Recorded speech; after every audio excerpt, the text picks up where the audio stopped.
Hi, this is Jasmeet from Jasmeet classes. तो कैसे हैं आप सब। तो गाइस आज हम बात करने वाले हैं BA programme first year history के सेमेस्टर 1 के मोस्ट इंपॉर्टेंट क्वेश्चंस और उनके आंसर्स। इससे पहले पार्ट 1 भी आ चुका है और ये पार्ट 2 रहेगा। आज हम कहते हैं टोटल, आपको कहते हैं टोटल 10 क्वेश्चंस प्रोवाइड करेंगे विद आंसर्स के साथ में। अगर आप इन क्वेश्चंस की प्रैक्टिस कर लेते हैं और अच्छे से याद कर लेते हैं तो डेफिनेटली आप एग्जाम में मिनिमम 60 मार्क्स अचीव कर पाएंगे, मिनिमम से मिनिमम। ठीक है, तो यानी कि आपको इन क्वेश्चंस की अच्छे तरीके से प्रैक्टिस करनी है और इन क्वेश्चंस को समझकर याद भी करना है। ठीक है, तो चलिए वीडियो को स्टार्ट करते हैं गाइस। उससे पहले अगर आपने इस चैनल को सब्सक्राइब नहीं किया, चैनल को सब्सक्राइब कर लें और कर लें वीडियो को लाइक। तो चलिए आज वीडियो स्टार्ट करते हैं। तो यहाँ पर बात करने वाले सबसे पहले क्वेश्चन की, प्रारंभिक भारतीय इतिहास की पूर्ण रचना के लिए पुरातात्विक स्रोतों के महत्व का परीक्षण कीजिए। ठीक है, यहाँ पर इसका मतलब ये है कि जब कहते हैं शुरुआत हुई थी भारतीय इतिहास की, ठीक है, उस समय ऐसे कौन से कहते हैं आर्कियोलॉजिकल सोर्सेस, यानी कि वो इतने ज़्यादा मतलब यूज़फुल क्यों थे। ठीक है, अब देखिए ऐसे मतलब बहुत सी चीज़ें हैं जो ऑफिशियली कहते हैं मिली है। ठीक है, लेकिन आर्कियोलॉजिकल सोर्सेज यानी कि पुरातात्विक जो स्रोते थे ये बहुत ज़्यादा इम्पोर्टेंट थे।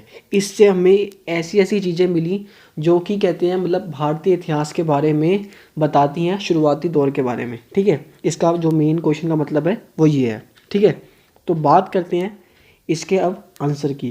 प्राचीन भारत के अध्ययन के लिए पुरातात्विक सामग्री का विशेष महत्व है, यानी कि बहुत इम्पोर्टेंट है। इसके 3 प्रमुख कारण हैं।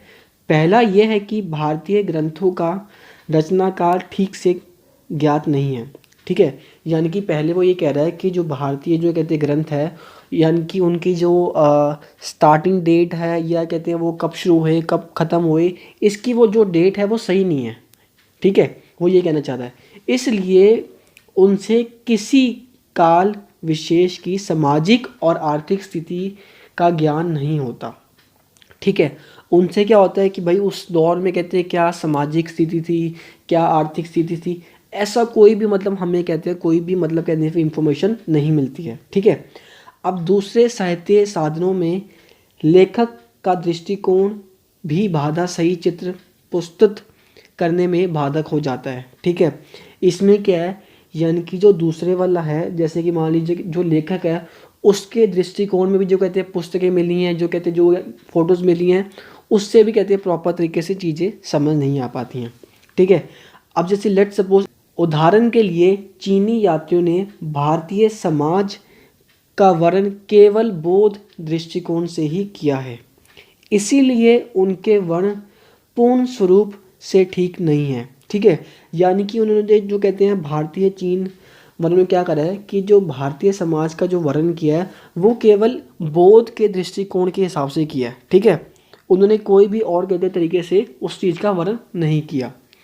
अब तीसरे ग्रंथ की प्रतिलिपि करने वाले ने अपनी इच्छा अनुसार अनेक प्राचीन प्रकरणों को छेड़छाड़ दिया, यानी कि जो तीसरे वाला था, ठीक है, उसने अपने हिसाब से चीज़ों को बता दिया कि भाई ऐसा था ऐसा था ऐसा था, यानी कि उसको जो सही लगा उसने कहते हैं मिर्च मसाला ऐड करके उसने चीज़ों को बता दिया। ठीक है, अब जानते हैं इसके अभिलेख के बारे में। ठीक है, अब ये कह रहा है पुरातात्विक स्रोतों के अंतर्गत सबसे अधिक महत्वपूर्ण स्रोते अभिलेख हैं, यानी कि रिकॉर्ड हैं। अभिलेख का मतलब यानी कि रिकॉर्ड है। प्राचीन भारत के अधिकतर अभिलेख पत्थर या धातु की चादरों पर खुदे मिले हैं। अब देखिए जो कहते हैं ऐसे सोर्सेज हमें मिले हैं, ऐसे रिकॉर्ड मिले हैं जो पत्थर और धातु की चादरों पर खुदे हैं, यानी कि पत्थर पे लिखा हुआ प्रॉपर तरीके से, जिसे कोई भी ना नष्ट कर सकता है, ना कोई छेड़खानी कर सकता है, ना कुछ कर सकता है। ठीक है, अंत उनमें साहित्य की भांति हेर फेर करना संभव नहीं था। मैंने वही बताया कि उनमें कहते हैं चेंजेस करने, उनको मैनिपुलेट करना संभव नहीं था, इम्पॉसिबल था। ठीक है, यदि भी सभी अभिलेख पर उनकी तिथि अंकित नहीं, फिर भी अक्षरों की बनावट के आधार पर उनके काल मोटे रूप में निर्धारित हो जाता है। हालांकि उन पत्थरों के ऊपर कोई भी ऑफिशियल डेट या फिक्स डेट कोई मेंशन नहीं है, लेकिन जो लिखाई है, अक्षरों की बनावट है छोटी मोटे, उनके आधार पर वो कहते हैं काफ़ी चीज़ें पता लगती हैं। वो ये कहना चाह रहे हैं। सबसे प्राचीन अभिलेख अशोक के हैं, यानी कि जो सबसे मेन है, सबसे पुराने हैं, वो अशोक के हैं।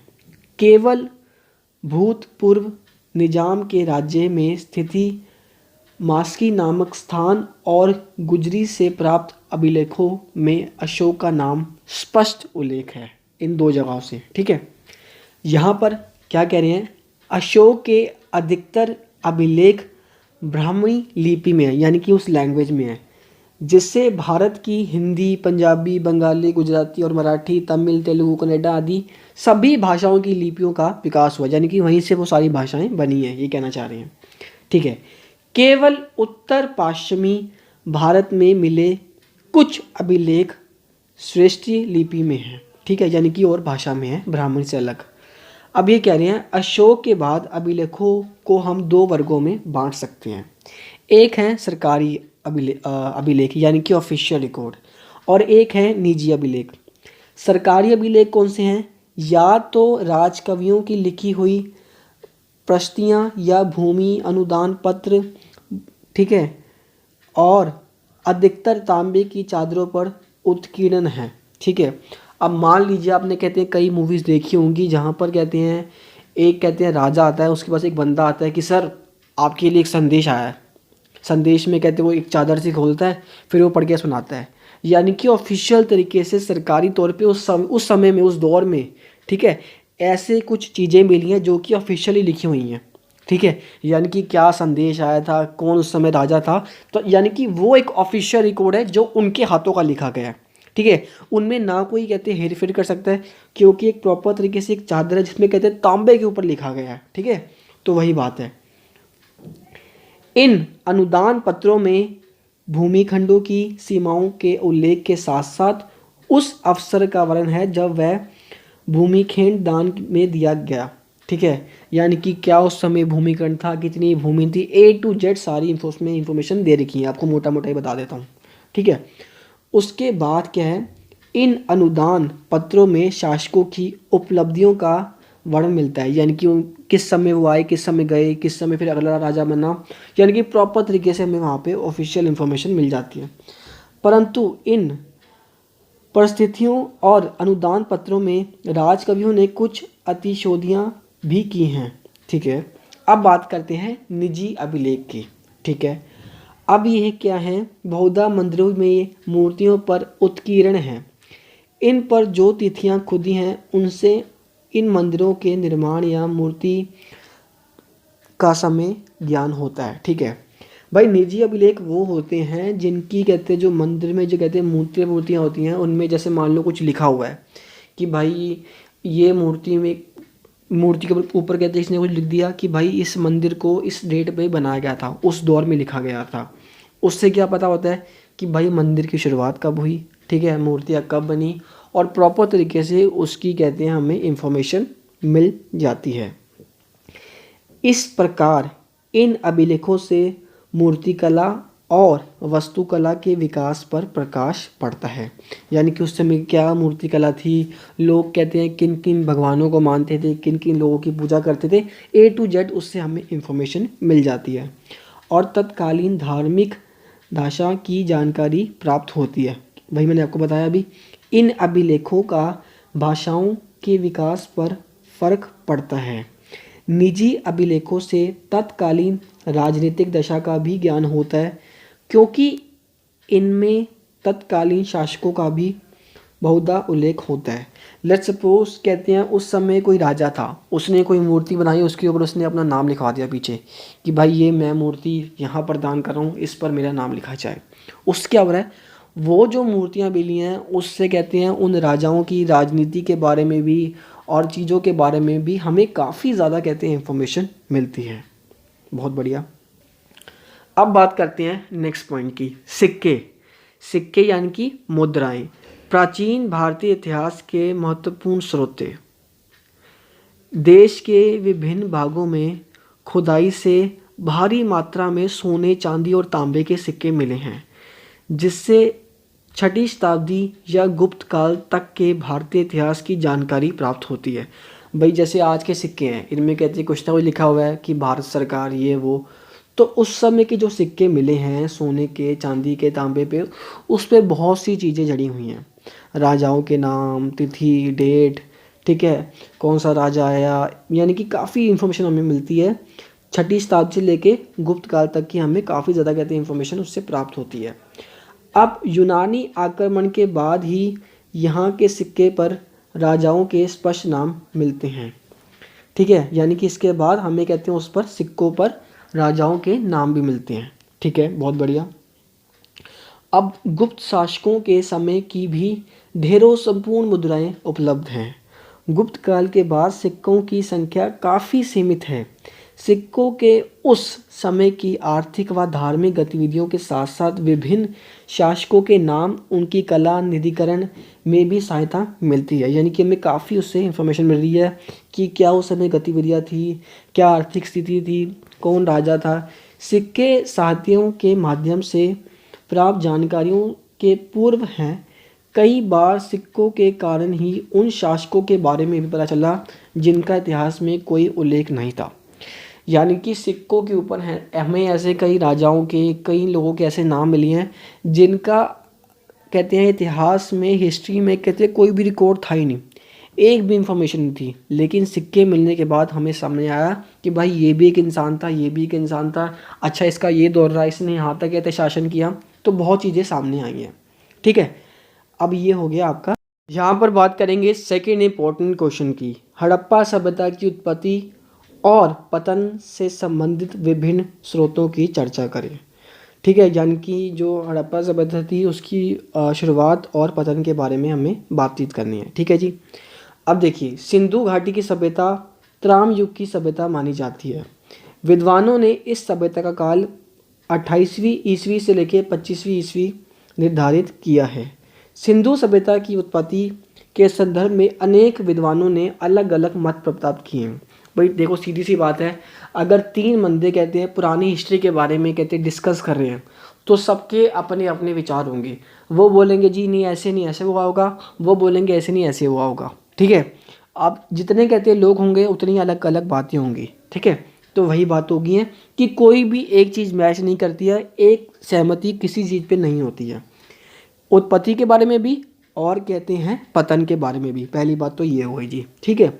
अब जैसे कि मान लीजिए इतिहासकार अनुसार सिंधु सभ्यता की उत्पत्ति के निवासियों के प्रवसन के कारण हुआ, यानी कि जो वहाँ के निवासी थे इस वजह से उसकी शुरुआत हुई, ठीक है जी। अब क्या बोलती है, अमल मेधा घोष का मानना है कि सिंधु सभ्यता का उद्भव पूर्व हड़प्पा सभ्यता की परिपक्वता के परिणाम स्वरूप हुआ, ठीक है। वहीं दूसरे बंदे बोलते हैं कि इस सभ्यता का विकास रावी क्षेत्र में, हड़प्पा के क्षेत्र में हुआ, ठीक है जी। अब कहते हैं एक और आ गए रशीक साहब, ये कुछ अलग कह रहे हैं, ठीक है। सिंधु सभ्यता के विनाश के कारणों में भी उत्पत्ति के कारण भी भांति एक मता नहीं है, यानी कि कोई भी एक सहमति नहीं हो पाती कि उसका कहते हैं विनाश कैसे हुआ। विनाश के कारणों की कल्पना और अनुमान ही किया जा सकता है, यानी कि उसमें सिर्फ हम कहते हैं अनुमान ही लगा सकते हैं, भाई ऐसा हुआ होगा, कन्फर्म 1% भी कुछ नहीं कर सकते। अब जैसे कि मान लीजिए कुछ विद्वान भयानक बांध को इस सभ्यता का विनाश का कारण मानते हैं, यानी कि वहाँ का जो एक बांध था उस वजह से कहते हैं सारा कुछ डूब गया, वो एक ये मानते हैं। जलवायु परिवर्तनों के कारण इस सभ्यता के अविशेषण पर बालू और मिट्टी की परत जम गई और धीरे धीरे सभ्यता नष्ट हो गई, कुछ लोग ये मानते हैं। कुछ लोग ये मानते हैं, सेकेंड पॉइंट, सिंधु सभ्यता के केंद्रों से सिंधु नदी का दूर होते जाना एक और कारण माना जाता है। नदी के दूर हो जाने पर भूमि अनुपजाऊ हो गई, ठीक है। गाइस जो भी आपको नोट्स पढ़ा रहा हूँ इसके अलावा मैंने कहते हैं सारे नोट्स बना रखे हैं ऑफिशियली अच्छे से टाइप करा के, जहाँ से आप कहते हैं प्रॉपर तरीके से पढ़ सकते हैं लॉन्ग आंसर्स। और जिस वेबसाइट का नाम रहेगा notes.justmeetclasses.in, वहाँ पर जाके आप नोट्स ले सकते हैं, जिसका लिंक मैंने डिस्क्रिप्शन बॉक्स में भी लिया है, लेकिन आप इन क्वेश्चंस को यहाँ से समझ सकते हैं, ठीक है जी। अब बात करते हैं थर्ड इंपॉर्टेंट पॉइंट की, सिंधु क्षेत्रों में होने वाली वर्षा को मात्रा निरंतर कम होते चले के कारण सिंधु का मैदान मूरभूमि के बदल गया। ठीक है, ये भी मान लेते हैं। कुछ विद्वान भारी आक्रमण को सिंधु सभ्यता का विनाश के कारण मानते हैं। यानी कि वो कह रहे हैं कि कुछ विद्वान ये कहते हैं कि बाहर के लोग आए आक्रमण करके सिंधु सभ्यता पर और उसका विनाश हो गया। अब कुछ लोग मानते हैं कि शांति प्रिय सिंधु निवासी इस आक्रमण को झेल नहीं पाए और धीरे धीरे नष्ट हो गए। यानी कि लगातार आक्रमण चलता रहा और कहते हैं वहाँ के लोग वो सह नहीं पाए और धीरे धीरे सभ्यता खत्म हो गई। पांचवा पॉइंट ये कहता है कुछ लोगों के अनुमान है कि इस सभ्यता का विनाश किसी आक्रमणी जाति के निरंतर आक्रमण द्वारा हुआ। यानी कि एक ही जाति इस पर कहते हैं आक्रमण कर रही थी, जिस वजह से कहते हैं प्रॉपर तरीके से सारा कुछ नष्ट हो गया। ये तो हो गया आपका एक क्वेश्चन।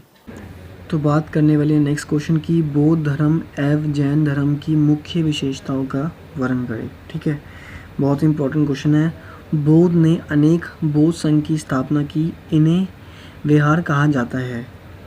साथ में सभी जाति के लोग को प्रवेश करने की अनुमति थी। यानी कि इसमें कहते कोई भी शामिल हो सकता था, ऐसा नहीं कि आप कहते हैं डिफरेंट धर्म के तो आप कहते हैं उसमें ऐड नहीं हो सकते। ठीक है, ये अत्यंत सादा जीवन जीते थे। यानी कि इनका जो जीवन था वो एकदम सिंपल था, एकदम सादगी वाला जीवन जीते थे। भिक्षा मांगकर अपनी आवश्यकताएं को पूरा करते थे। यानी कि घर घर जाकर भिक्षा मांगकर ये लोग अपना पालन पोषण किया करते थे, इसलिए ये भिक्षु या भिक्षाणी कहलाते हैं। बौद्ध ने अपना प्रथम उपदेश सरनाथ में दिया, जिसे बौद्ध ग्रंथों में धर्मचक्र प्रवर्तन कहा गया है। बौद्ध ने अपने उपदेश पाली भाषा दिया है, ठीक है, में दिए हैं बौद्ध ने। और अब बात करते हैं 10 शीलों पर, जिसमें कहते हैं बौद्ध ने कहते हैं इस पर कहते हैं बल दिया है।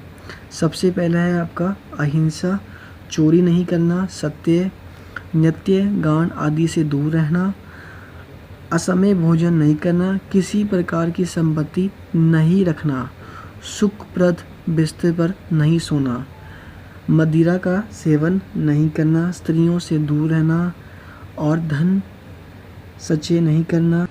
बौद्ध धर्म की तुलना में जैन धर्म अधिक प्राचीन है। जैनों का मानना है कि हमारे 24 तीर्थंकर हो चुके हैं, जिनके द्वारा जैन धर्म की उत्पत्ति और विकास हुआ। जैन धर्म के 23वें तीर्थंकर का नाम पार्श्वनाथ है। पार्श्वनाथ एक स्त्रीय थे। उनके मुख्य सिद्धांत थे सदा सच बोलना, चोरी नहीं करना, अहिंसा, धन का त्याग करना। महावीर के उपदेश, महावीर स्वामी जैन परंपरा के 24वें तीर्थंकर कहलाए। उनके उपदेश में कोई नई बात नहीं दिखती। पार्श्वनाथ की 4 प्रतिज्ञाओं में उन्होंने एक 5वीं प्रतिज्ञा और शामिल कर दी और वह थी पवित्रता से जीवन बिताना। यानी कि सिंपल तरीके से जीवन बिताना। आई होप कि आपको जो भी कहते हैं क्वेश्चन प्रोवाइड कर रहा हूँ आपको इजीली समझ आ रहे हैं, इसीलिए मैंने क्वेश्चंस लिख कर आपको समझा रहा हूँ कि ताकि आपको कहते कोई भी डाउट हो तो आप इजीली और अच्छे तरीके से समझ पाएँ। ठीक है, उनके शिष्य नग्न घूमते थे, यानी कि वो बिना कहते हैं कपड़ों के घूमते थे, इसलिए वह नग्नत कहलाए। बुद्ध की भांति ही महावीर स्वामी ने शरीर और मन की पवित्रता, अहिंसा और मोक्ष को जीवन का अंतिम उद्देश्य माना, पर उनका मोक्ष बुद्ध के निवरण से भिन्न था, यानी कि डिफरेंट था। ठीक है, महावीर कहते थे जो भी जैन निवरण को प्राप्त करना चाहता है उसके स्वयं के ज्ञान, आचरण और विश्वास को शुद्ध करना चाहिए। ठीक है, ये उनके मेन मोटिव थे। सबसे पहले प्रारंभिक चरण में जैन धर्म और बौद्ध धर्म ने मौजूदा वर्ण प्रणाली को कोई महत्व नहीं दिया। दूसरा, उन्होंने अहिंसा के सूक्ष्माचार का प्रचार किया जो विभिन्न साम्राज्यों के बीच युद्धों को ख़त्म कर देगा। ठीक है, बहुत बढ़िया। और फलस्वरूप व्यवहार और वाणिज्य को बढ़ावा देगा। तीसरा, ब्राह्मणिक कानून पुस्तकें जिन्हें धर्मसूत्र कहा जाता है ने ब्याज पर धन उधार दिया। एक व्यक्ति जो ब्याज पर जीवन व्यापन करता है उसकी निंदा की गई थी। इसलिए वैश्य जो बढ़ता व्यापार और वाणिज्य के कारण पैसे दे चुके थे वह समान में नहीं आते थे और उनकी सामाजिक स्थिति में सुधार करने के लिए उत्सुक थे। नेक्स्ट इम्पोर्टेंट क्वेश्चन की हड़प्पा सभ्यता के विस्तार तथा नगर योजना का विवरण दीजिए। देखिए गाइस, हड़प्पा सभ्यता एक बहुत इंपॉर्टेंट कहते हैं क्वेश्चन है। ये कहते हैं हर साल एग्ज़ाम में आता ही आता है, तो समझ लीजिए आपका ये एक क्वेश्चन डेफिनेटली पक्का ही पक्का है, कहने की बात ही नहीं है। ठीक है, हड़प्पा पश्चिमी पंजाब पाकिस्तान, ठीक है, ज़िले में लाहौर और मुल्तान के बीच में है। ठीक है, मोहनजोदड़ो और हड़प्पा में लगभग 650 किलोमीटर की दूरी है। ठीक है, हड़प्पा में ही सन 1920 में इसकी खोज करी गई थी प्रॉपर तरीके से। ठीक है, और अभी भी कहते हैं कई विद्वानों के बीच इसका कहते हैं मतभेद है। कोई कहता है कि इस तरीके से इसका कहते हैं विनाश हुआ, कोई कहता है कि इसका कहते हैं इस तरीके से विनाश हुआ। तो यानी कि कई मतभेद हैं, कोई भी कहते हैं फाइनल फैसला नहीं आ पाया है। विद्वानों का मत है कि इस विशाल प्रदेश की व्यवस्था और शासन दो राजधानियों द्वारा किया जाता होगा। पंजाब में स्थित हड़प्पा उत्तरी प्रदेश की राजधानी था और द्वितीय सिंधु में स्थित मोहनजोदड़ो दक्षिण प्रदेश की राजधानी था। अब बात करते हैं नगर योजना के बारे में। हड़प्पा संस्कृति की विशेषता थी इस नगर योजना प्रणाली। हड़प्पा और मोहनजोदड़ो दोनों नगरों में अपने अपने दुर्ग थे जहां शासक वर्ग था, परिवार रहता था प्रत्येक नगर में। ठीक है, सड़कें अच्छी बनी हुई थी, मकान पक्के थे, ईंटों वाले मकान थे और घरों के अंदर ही कहते हैं बाथरूम थे और कहते हैं नालियाँ बनी हुई थी, सड़कें पक्की थी, नालियाँ प्रॉपर तरीके से ढकी हुई थी। यानी कि एक प्रॉपर प्लान सिटी हम कह सकते हैं, उस टाइम पे वो बनी हुई थी। ठीक है, अब इसके विनाश के कहते हैं कई कहते हैं कारण हैं। सड़कें एक दूसरे से मिलती थी, ठीक है, और कहते हैं बहुत बढ़िया मतलब वहाँ का हिसाब किताब था। और जो कहते हैं जितने भी घर थे वो पक्के घर थे और जितने भी घर बने हुए थे सभी का जो आकार था, जो कहते हैं साइज़ था, जो शेप थी, वो सबकी सेम थी। मोहनजोदड़ो का शायद सबसे महत्वपूर्ण सार्वजनिक स्थल है विस्तार स्नानघर, जिसका जलाशय दुर्ग के ओलों में है। स्नानघर धर्मनिष्ठ संबंधी स्नान के लिए बना होगा। ठीक है, यानी कि वहाँ पर कहते हैं स्नान घर भी बना हुआ था बड़ा सा, और यानी कि बहुत और अच्छी अच्छी चीज़ें वहाँ पे बनी हुई थी। ठीक है, इसके साथ साथ मोहनजोदड़ो की जल विकास प्रणाली अद्भुत थी। लगभग सभी नगरों में हर छोटे या बड़े मकान में प्रोग्राम और स्नानघर होता था। ठीक है, यानी कि वाटर सिस्टम, ठीक है, और ड्रेनेज सिस्टम और कहते हैं स्नानघर होता था। कालीबंगा के अनेक घरों में अपने अपने कुएं भी थे, बहुत बड़ी बात है। घरों का आकार भी सेम था जैसे मैंने आपको बताया, और जो कहते हैं घर थे वो पक्के ईंटों और पत्थरों से बने हुए होते थे, और जो कहते हैं नालियाँ थी उनको कहते हैं सिल्लियों से ढका हुआ रहता था। ये हो गया आपका एक क्वेश्चन की। बात करते हैं नेक्स्ट क्वेश्चन की। भारत में नवपाषाण संस्कृतियों की प्रमुख विशेषताओं का विवेचन करें। ठीक है, आपको बता दूं कि नवपाषाण युग 1900 ईस्वी से आरंभ होता है। भारतीय उपमहाद्वीप में नवपाषाण युग की एक ऐसी बस्ती मिली है जिसका समय 7000 ईस्वी बताया जाता है। यह पाकिस्तान के एक बलूचिस्तान में अवस्थित मेहरगढ़ में है। इस युग के लोग पलिशदार पत्थर के औजारों और हथियारों का प्रयोग करते थे। ठीक है, आपको बता दूं कि नवपाषाण युग एक ऐसा युग था जहां पर लोग अब इतने ज़्यादा डेवलप हो गए थे कि वह खुद का काम करके अपना कहते हैं पालन पोषण कर सके। यानी कि पशुपालन हो गया, फार्मिंग हो गई, खेती हो गई और कपास हो गई, अंगूर हो गए, यानी कि ये सारा कुछ कहते हैं, सारा काम कहते हैं नवपाषाण युग में शुरू हो चुका था। ठीक है, यहाँ पर जो कहते हैं घर थे वो कहते हैं मिट्टी के घर थे। ठीक है, और साथ ही साथ कहते हैं जो लोग के जो कहते हैं बर्तन यूज़ करते थे वो भी मिट्टी के बर्तन ही यूज़ किया करते थे। ठीक है, मेन बात इसमें ये है।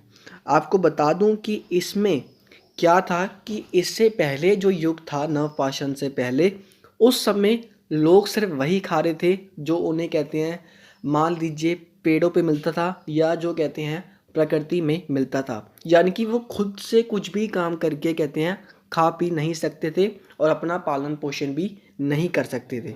लेकिन इस युग के आने के बाद एकदम से चीज़ें बदल गई और काफ़ी ज़्यादा सुधार आया। सुधार भी इस तरीके से आया कि इस युग की जो तारीफ़ है वो हर जगह करी जाती है। यह पत्थर के औजारों की कमी ध्यान योग्य है। ठीक है, यहाँ पर कहते हैं, अब कहते हैं पत्थर के औजार बनने शुरू भी हो गए थे। लोग यहाँ पे अब दैविक हो गए थे, दैविक पूजा करा करते थे। जैसे मान लीजिए प्रकृति में, जैसे मान लीजिए पहाड़ हैं, पानी है, नदी है, इन सबको उन्होंने कहते हैं डिफरेंट डिफरेंट भगवानों में बांट दिया था। हालांकि यहाँ पर कहते हैं मिट्टी की मूर्तियों की लोग पूजा करा करते थे, जादूगरों में लोग विश्वास करते थे, लोग पुनर्जन्म में भी विश्वास करते थे। यानी कि उनका जो कहते हैं जो हिसाब था वो देखा जाए तो जैसे कि आज हमारा जो दौर है इससे काफ़ी ज़्यादा मिलता है। ठीक है, आज के दौर में कहते हैं लोग हर चीज़ में मानते हैं, तो उस लोग दौर में भी लोग हर चीज़ में विश्वास किया करते थे। ठीक है, आपको बता दूं कि इस नवपाषाण युग में महत्वपूर्ण आर्थिक तथा सामाजिक परिवर्तन हुए। यानी कि एक ऐसे महत्वपूर्ण आर्थिक और सामाजिक परिवर्तन हुए जो कि एक मिसाल बन गए। ठीक है, आपको बता दूं खाद्य उत्पादन क्रांतिकारी परिवर्तन लेके आया। ठीक है, जैसे मैंने आपको बताया कि कहते हैं फार्मिंग वार्मिंग सब कुछ स्टार्ट हो चुका था। युग की सबसे महत्वपूर्ण घटना थी मानव का भोजन उत्पादक के रूप में परिवर्तन। मैंने आपको अभी बताया कि इंसान अब खुद से अपना काम करके अपना पेट भर सकता था और कहते हैं वो कहते हैं अपना जीवन अब अच्छे से व्यतीत कर सकता था। पुरापाषाण तथा मध्य पाषाण युग में मनुष्य भोजन संग्रहण था। यानी कि इस दोनों युग में मनुष्य कहते हैं सिर्फ खा रहा था, प्रोड्यूस कुछ भी नहीं कर रहा था, कोई काम नहीं कर रहा था, कोई कुछ नहीं कर रहा था। लेकिन नवपाषाण युग में आते आते लोग समझदार होना शुरू हो गए। ठीक है, सबसे बड़ी ये है, आपको बता दूं अब स्थायी बस्तियों को स्थापना होने लगी। ठीक है, यानी कि क्या था, यानी कि मान लीजिए कि एक प्रॉपर तरीके से एक पूरा गांव बस गया। ठीक है, जो वहाँ के जो कहते हैं घर वर थे वो सब कुछ हर चीज़ होने लगी, मिट्टी के बर्तन तथा अन्य उपयोगी सामान भी तैयार होने लगा।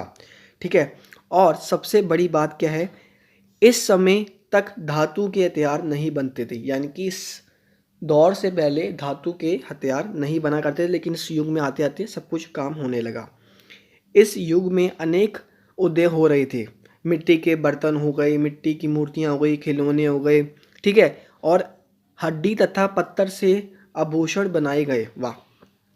नवपाषाण युग में मनुष्य प्राकृतिक शक्तियों की पूजा करता था। मैंने आपको बताया कि जैसे मान लीजिए पहाड़ हैं, नदियां हैं, ठीक है, बादल है, यानी कि लोगों ने उस दौर के लोगों ने हर चीज़ को कहते हैं एक भगवान बांट दिया था, वो उनकी पूजा करने लगे थे।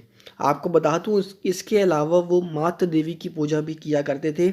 मंदिरों तथा पुरातों का अभ्युदय नहीं हुआ था। ठीक है, यानी कि उस समय मंदिर मंदिर अभी इतना नहीं बने थे, लेकिन जादूगरों का समाज तथा धर्म पर प्रभाव पड़ गया था।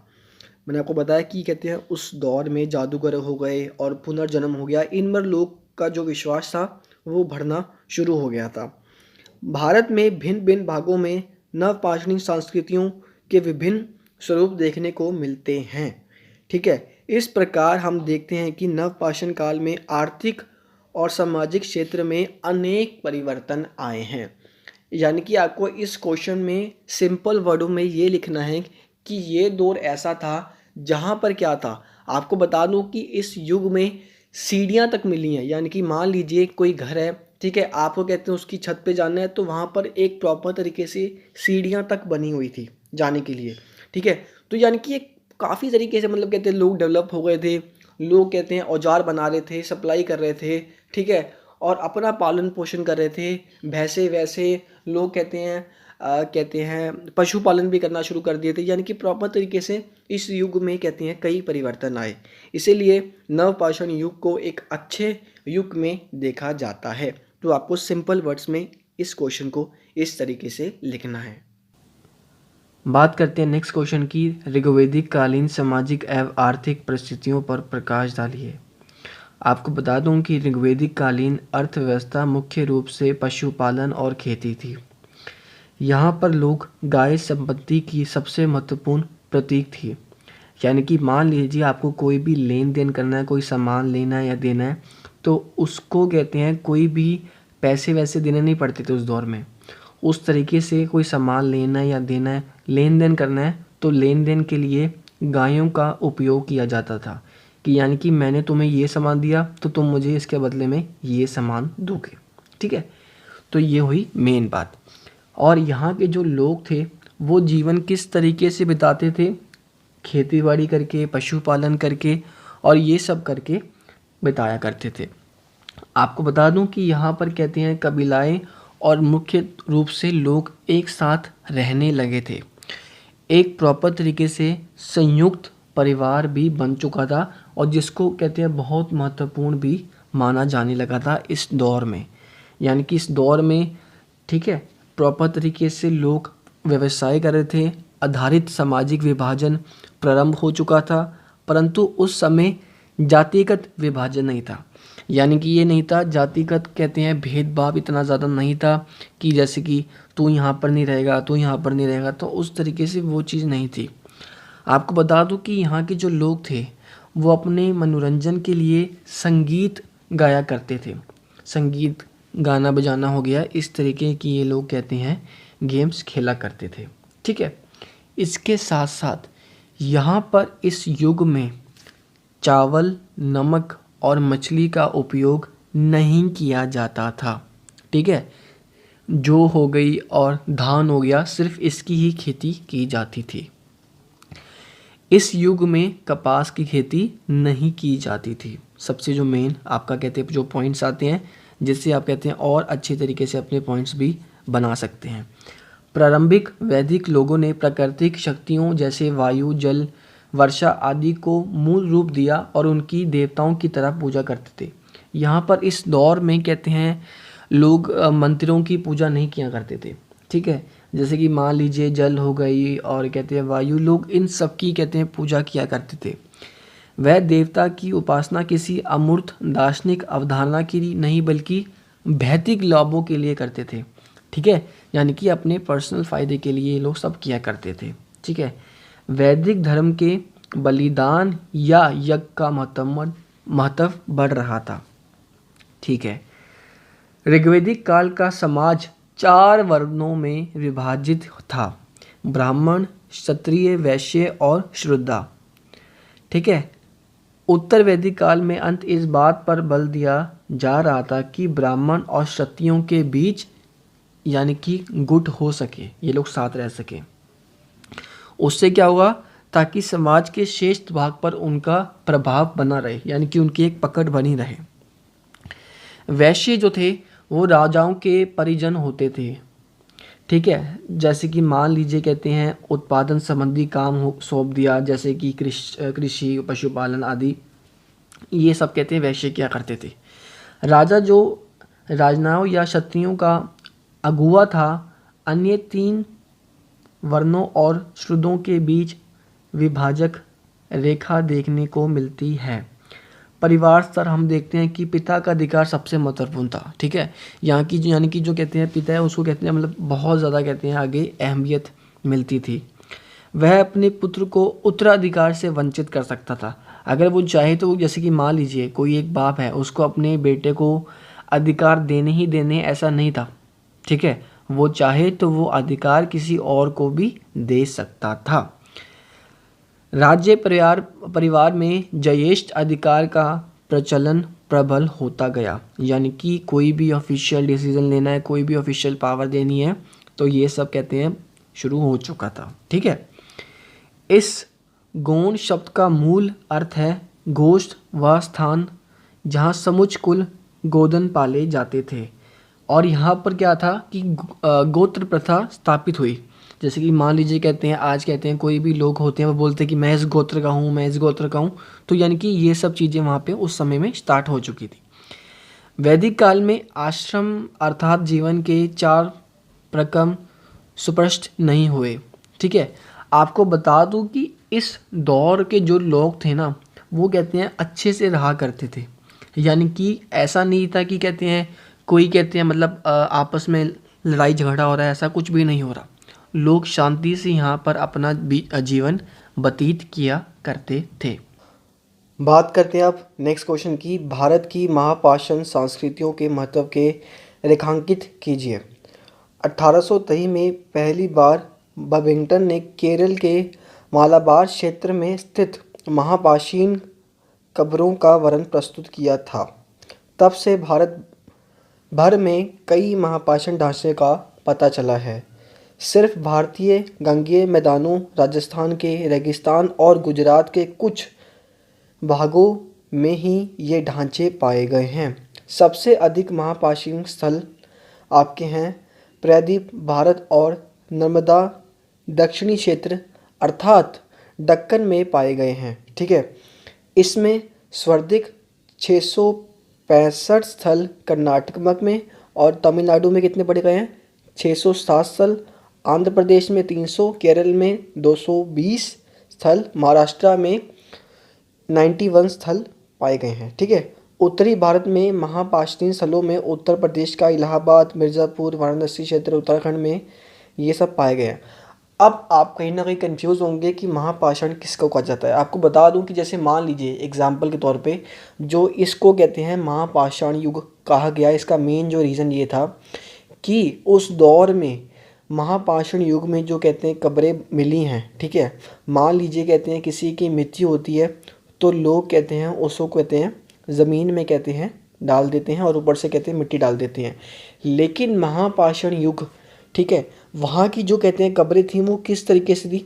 मान लीजिए किसी को दफनाया और उसके चारों तरफ बड़े बड़े पत्थर के टुकड़े रख दिए थे, चट्टानों के बड़े बड़े टुकड़े। ठीक है, यानी कि जो कब्रें थी उनकी मतलब अलग ही मतलब पहचान थी वहाँ की कब्रों की। ठीक है, उसके साथ साथ मान लीजिए कोई कहते हैं इंसान मरा, ठीक है, उसके जो भी कहते हैं शस्त्र थे, तलवार थी, ये था वो था, भाचा था, और कहते हैं और भी कहते हैं जो भी कहते हैं उसके कहते हैं औजार थे, उसकी कब्र में ही डाल देते थे ताकि पाताल में उसके साथ वो हथियार भी जाएं, ऐसा मानना उनका था। यानी कि लोग उस चीज़ में कहते हैं विश्वास करा करते थे। महापाषाण के जो लोग थे, यहाँ के लोग कहते हैं शिकार ज़्यादा किया करते थे, हालांकि खेती बाड़ी भी करते थे, लेकिन इतने ज़्यादा कहते हैं हमें कहते हैं सोर्सेज नहीं मिले हैं और क्लू नहीं मिले हैं कि वहाँ पर कहते हैं बहुत अधिक मात्रा में खेती हुआ करती थी। मेन जो कहते हैं लोग थे वो कहते हैं अपना जो पेट भरते थे, अपना पालन पोषण करते थे, वो कहते हैं शिकार करके ही करा करते थे। और जितनी भी हमने बात करी है जो ये स्थल पाए गए हैं, यहाँ पर वो सभी स्थलों पर कहते हैं हमें कहते हैं कुछ ना कुछ इनके अंश मिले हैं। ठीक है, ये जो मेन बात थी, आपको कंफ्यूज नहीं होना बिल्कुल भी। भारतीय उपमहाद्वीप के विभिन्न भागों में फैले महापाषाणकालीन ढांचे काफ़ी क्षेत्रीय उत्तर देखने को मिलते हैं। इनकी बनावट और शवदान कब्रों की व्यवस्था अलग अलग क्षेत्रों में अलग अलग थी। यानी कि मान लीजिए जो कहते हैं डिफरेंट कहते हैं कब्रें मिली हैं, उनकी शेप डिफरेंट शेप थी। ठीक है, कहीं से कहते हैं तलवार मिली है, कहीं से कहते हैं हड्डियों के ढांचे नहीं मिले हैं, तो यानी कि डिफरेंट यानी कि कई कहते हैं अरसे बीत गए, तो कहते हैं सब चीज़ें जो कहते हैं एज इट इज़ हमें नहीं मिल पाएंगी, है ना। तो वही बात है, तो ये है। उसके साथ साथ जबकि कुछ भी हड्डी नहीं मिली है। अब बात करते हैं इसके नेक्स्ट पेज पे। जी हाँ, कई वस्तुएं इतिहास में नए काल खंड के आरंभ की सूचना देती हैं। ठीक है, यानी कि जैसे मान लीजिए कहते हैं इतिहास का जो कहते हैं नया खंड था उसकी भी आरंभ होने की सूचना हमें देती है। यह हल में खेती करने वाले ग्रामीण समुदाय का बड़ा पैमाने पर बसना, रांचल का गठन, सामाजिक वर्गों का पन, लेखन कला का प्रचलन, लिखित साहित्य का आरंभ। ठीक है, यहाँ के जो लोग थे ना धीरे धीरे कहते हैं यहाँ के लोग भी कहते हैं हम कहते हैं पढ़ना लिखना कहते हैं सीख गए थे थोड़ा थोड़ा। ठीक है, एंड में आते आते, शुरुआती दौर में तो नहीं, लेकिन कहते हैं एंड में आते आते ये लोग कहते हैं आप कहते हैं पढ़ना लिखना कहते हैं इन्होंने शुरू कर दिया था। यानी कि मान लीजिए कोई कहते हैं लेख है, इन्होंने कहते हैं लिखने स्टार्ट कर दिए थे। इस समय तक इस महाद्वीप के उच्च भागों में वह लोग बसते थे जो मध्य पाषाण महापाषाण निर्भाता कहलाते हैं। उनका पता हमें उनकी यथार्थ बस्तियों से नहीं चलता जो बहुत कम मिलती हैं, बल्कि उनकी कब्रों से पता चलता है। यानी कि वो कहना चाह रहे हैं कि जो उस दौर में जो हालांकि उनके घर थे, जो बस्तियां थी, हालांकि हमें उनसे इतने कहते हैं क्लू नहीं मिलते हैं, उतने हमें रिकॉर्ड्स नहीं मिलते हैं, लेकिन जो उनकी कब्रें पाई गई हैं सबसे ज़्यादा कहते हैं हमें, जो कहते हैं क्लू मिले हैं, जो हमें रिकॉर्ड्स मिले हैं वो उनकी कब्रों से ही मिले हैं। ठीक है, तो ये है आपकी बात। इन कब्रों का महापाषाण इसलिए कहते हैं, इन्हें बड़े बड़े पत्थरों के टुकड़ों से घेरा दिया जाता था। मैंने आपको बताया कि मान लीजिए कहते हैं कोई कब्र है, उसके चारों तरफ बड़े बड़े चट्टान के पत्थर रख देते थे। ठीक है, तो ये है। इस कब्रों को दफनाए गए लोगों के नए केवल अस्थि अस्थपेजर ही बल्कि मृदभांड और लोहे के वस्त्र भी मिलते हैं। यानी कि इन कब्रों के साथ साथ हमें कहते हैं लोहे के कहते हैं कुछ और वस्तुएं भी मिलती हैं। मैंने आपको बताया कि कहते हैं जो भी उनके शस्त्र थे, तलवार वगैरह, वो भी उनके साथ ही वो रख देते थे। ठीक है, तो ये हो गया। मृदभांड भी शामिल है, लेकिन काले और लाल मृदभांड उन लोगों में अधिक प्रचलित मालूम पड़ते थे। तो ये हो गया आपका एक क्वेश्चन कंप्लीट। अब बात करते हैं आपके नेक्स्ट क्वेश्चन की, अशोक के धम्म की विशेषताएं। अशोक ने अपने पूरे जो कहते हैं साम्राज्य में, और कहते हैं पूरे जो भी उसके लेख मिले हैं, उन्होंने ये बताया है कि कहते हैं इंसान को कहते हैं कम खर्चा करना चाहिए, और कहते हैं ज़्यादा सेविंग नहीं करनी चाहिए। ठीक है, धन ज़्यादा इकट्ठा नहीं करना चाहिए, बड़ों का आदर करना चाहिए, और कहते हैं गुरु का आदर करना चाहिए, माता पिता का आदर करना चाहिए। ठीक है, और वो कहते हैं हिंसा के खिलाफ थे, वो अहिंसावादी थे। उनका मानना ये था कि कहते हैं इनमें कुछ भी नहीं रखा, इंसान को आराम से शांति जीवन व्यतीत करना चाहिए। अब इनके बारे में अच्छे से जान लेते हैं। आपको मैंने थोड़ा सा इसका ब्रीफ बता दिया ताकि आपका इंटरेस्ट आ पाए।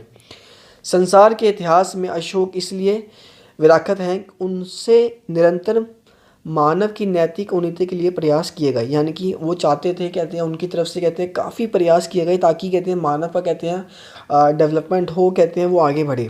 जिन सिद्धांतों के पालन और नैतिक उत्थान संभव या धम्म के विषय थे, अशोक धम्म के व्यवस्था प्रति व्यवहार मधुरता दया दान शुचिता आगे कहा गया है। यानी कि वही मैंने आपको बताया कि उनका क्या था, व्यवहार में मधुरता दया दान ये सब कुछ था। ठीक है, इसके साथ साथ हिंसा न करना, माता पिता तथा बड़ों की आज्ञा मानना, और गुरुजनों का कहते हैं आदर करना। ठीक है, और कहते हैं संबंधियों के प्रति सम्मान करना, ये सब कहते हैं उनका ये था। ठीक है, शिलालेख में इन ग्रहणों के अस्तिक शिष्य द्वारा गुरु का आदर भी धम्म की अंतर्गत भावना माना गया है। ठीक है, अब आपको बता दूं कि जो ये शब्द है धम्म, धम्म के कहते हैं कई कहते हैं अभी कहते हैं लोगों के बीच कहते हैं मतभेद हैं कि यानी कि ये इसका मतलब ये था, इसका मतलब ये था। कईयों ने इसको कहते हैं जो कहते हैं राज्य की जो कहते हैं मान लीजिए कोई जाति होती है, इसको धम्म भी कहा है। और खुद अशोक ने धम्म को कहते हैं जो मेन वर्ड दिया है वो दिया है उदार, और कहते हैं दया दान बड़ों का आदर। धम्म का वक्त उन्होंने कहते हैं जो वर्ड है उसको कहते हैं इस तरीके से कुछ बताया गया है। तो यानी कि अगर इस क्वेश्चन को आप लिखते हो तो आपको सिर्फ इनकी मेन अच्छाई बातें ही बतानी है कि कहते हैं मान लीजिए वो अच्छे थे, वो कहते हैं दया करते थे, दान करते थे, बड़ों का आदर करते थे। ठीक है, वो कहते हैं चाहते थे कि मानव का कहते हैं विकास हो, वो आगे बढ़े, और कहते हैं उसका डेवलपमेंट हो। यानी कि उन्होंने कहते हैं बहुत कहते हैं ऐसे कहते हैं काम किए हैं जिससे कहते हैं मानव की उत्पत्ति हो पाए। ठीक है, तो ये हो गया। अब अशोक के अनुसार यह पुरानी परंपरा है। तीसरे शिलालेख में अशोक ने अलख व्यय तथा अलप संग्रह को यह धम्म का अंग माना जाता है। अशोक ने नित्य आत्म परीक्षण पर बल दिया। ठीक है, मनुष्य हमेशा अपने द्वारा किए गए अच्छे कार्यों को ही देखता है। वही बात की, यानी कि जो मनुष्य है वो जो कहते हैं गलत काम कर रहा है उस पर कभी भी ध्यान नहीं देता। ठीक है, जो वो अच्छे काम कर रहा है सिर्फ उन्हीं पर ध्यान देता है कि भाई मैंने ये अच्छा काम करा, भले ही मेरे में कहते हैं 100 बुराइयाँ हो, मुझे उससे कोई मतलब नहीं है। ठीक है, तो मेन बात इसमें ये कही गई है। वहीं कभी नहीं देखता कि मैंने कौन से पाप किए हैं। व्यक्ति का देखना चाहिए, यानी कि व्यक्ति को ये चीज़ भी देखनी चाहिए, अगर वो पॉजिटिव देख रहा है तो नेगेटिव चीज़ों पे भी उसको ध्यान देना चाहिए जो उसके अंदर है, ना कि दूसरों में ढूंढनी चाहिए। ठीक है, तो ये हो गया।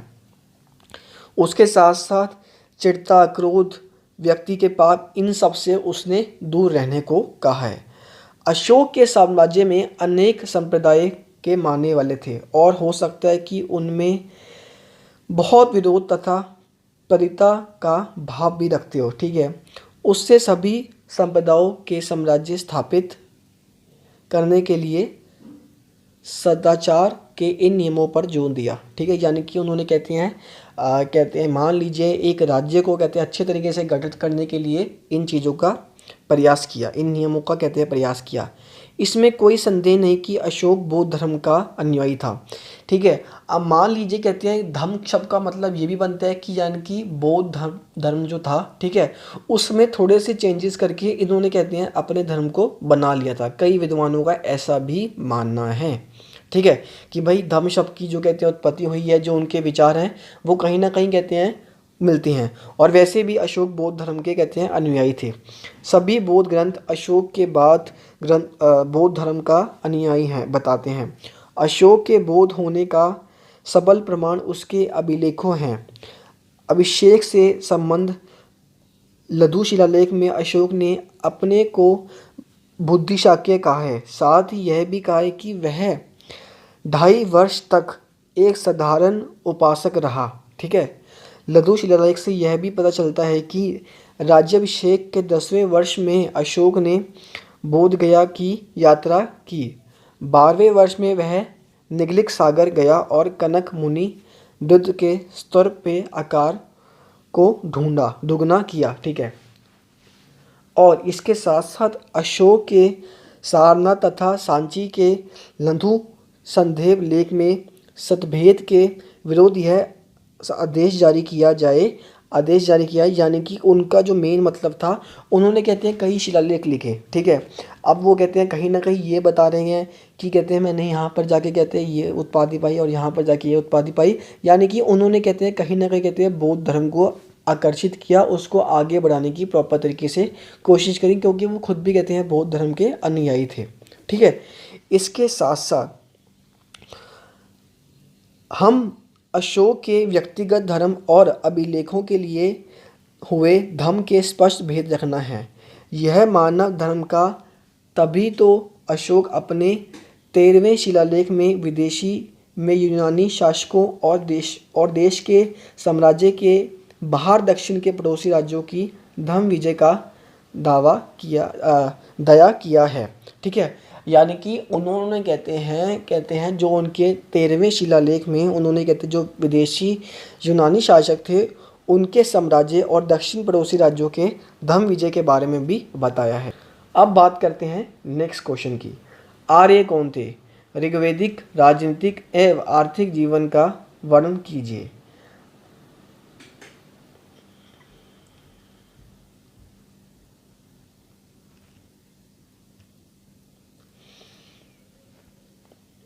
अब बात करते हैं नेक्स्ट क्वेश्चन की। आर्य कौन थे?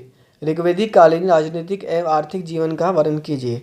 आर्य प्रवासन इंडो आर्यन प्रवासन के मांडल शुरुआती इंडो आर्य प्रागैतिक प्रवासों के प्रदेशियों पर उनके ऐतिहासिक रूप से प्रभावित क्षेत्रों उत्तर भारत में चर्चित करते हैं। भारत आर्यन प्रवासन के लिए साक्ष्य मुख्य रूप से भाषाई है। इसमें वैदिक धर्म अनुशास्त्र कविताएं से कुछ पहलुएं या सामाजिक संगठन और रथ प्रौद्योगिकी के रूप में अच्छी तरह से डेटा एकत्रित किया गया है।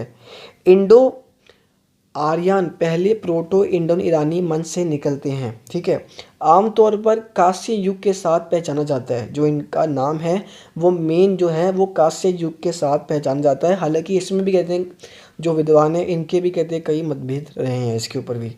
इस तरह के प्रवासन पर बहस और मध्य एशिया में वैदिक धर्म के तत्वों के साथ साथ राजनीतिक रूप से आरोप लगाया गया है कि और भारत में गर्म बहस है।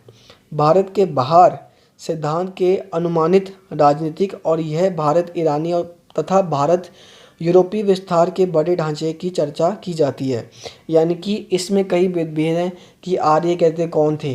कई लोग कहते हैं उनको बाहर का मानते थे और मध्य एशिया का मानते थे। ठीक है, और कहते हैं कई लोग उनकी कहते हैं और कहते हैं उनके मतभेद थे। ठीक है, अब बात करते हैं इनके आर्थिक जीवन के बारे में।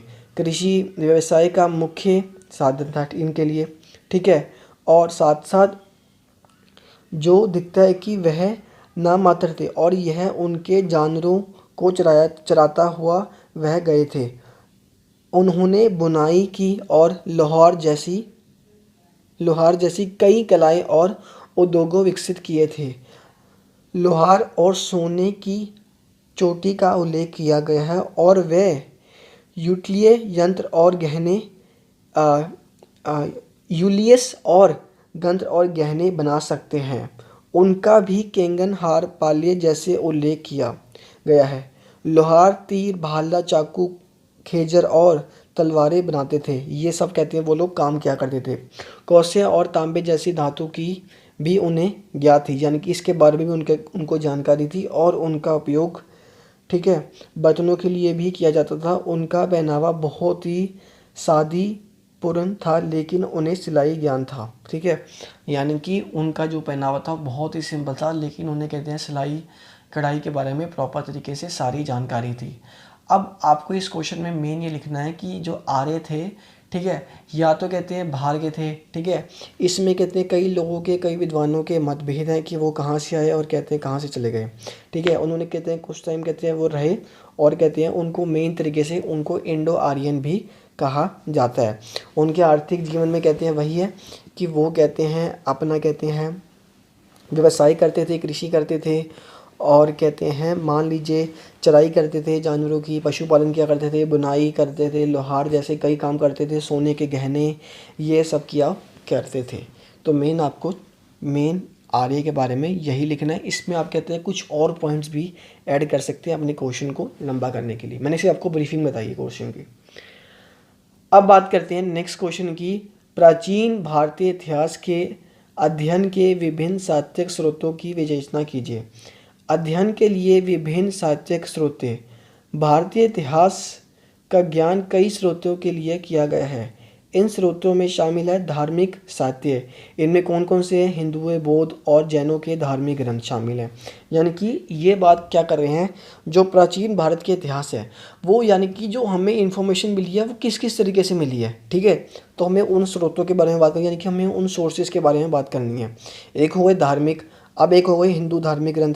कौन से हैं आपको बता दूँ, जिसमें कहते हैं 4 वेद हैं, ऋग्वेद, सामवेद, यजुर्वेद और अर्थात वेद शामिल हैं। इसके अलावा ब्राह्मण, ठीक है, पांचमिस इत्यादि, उपनिवेश सूत्र इत्यादि हैं। अब बात करते हैं कौन से, बौद्ध धर्म ग्रंथ के बारे में।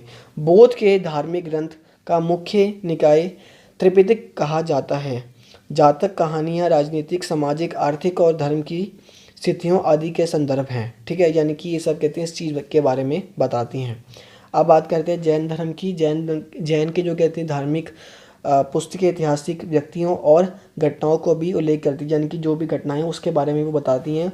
जैन ग्रंथों को प्राकृत में लिखा गया और अंत गुजरात के वल्लभी में 6वीं शताब्दी ईस्वी के संकलित किया गया था। उनमें कई साधन हैं जो हमें पूर्व उत्तर प्रदेश और बिहार के राजनीतिक इतिहास का पुनर्निर्माण करने में मदद भी करते हैं, ठीक है। अब बात करते हैं धर्म निरपेक्षता और ऐतिहासिक साहित्य के बारे में। आपको बता दूं कि इनमें कौन कौन सी है आपकी, कहते हैं विदेशी यात्रा है, और जो कहते हैं इसमें आपकी जो कहते हैं ग्रीक और कहते हैं रोमान यात्री कौन कौन से। हेरोडेटिस सबसे महत्वपूर्ण यात्री हैं, यानी कि ये एक इंसान है जिन्होंने कहते हैं इसके बारे में जानकारी दी है, जिसने भारत और भारतीय के बारे में लिखा है, ठीक है। सेकुलस नेविगेटर था और सम्राट डेरिस ने उन्होंने भारतीय का पता लगाने के लिए भेजा था, ठीक है।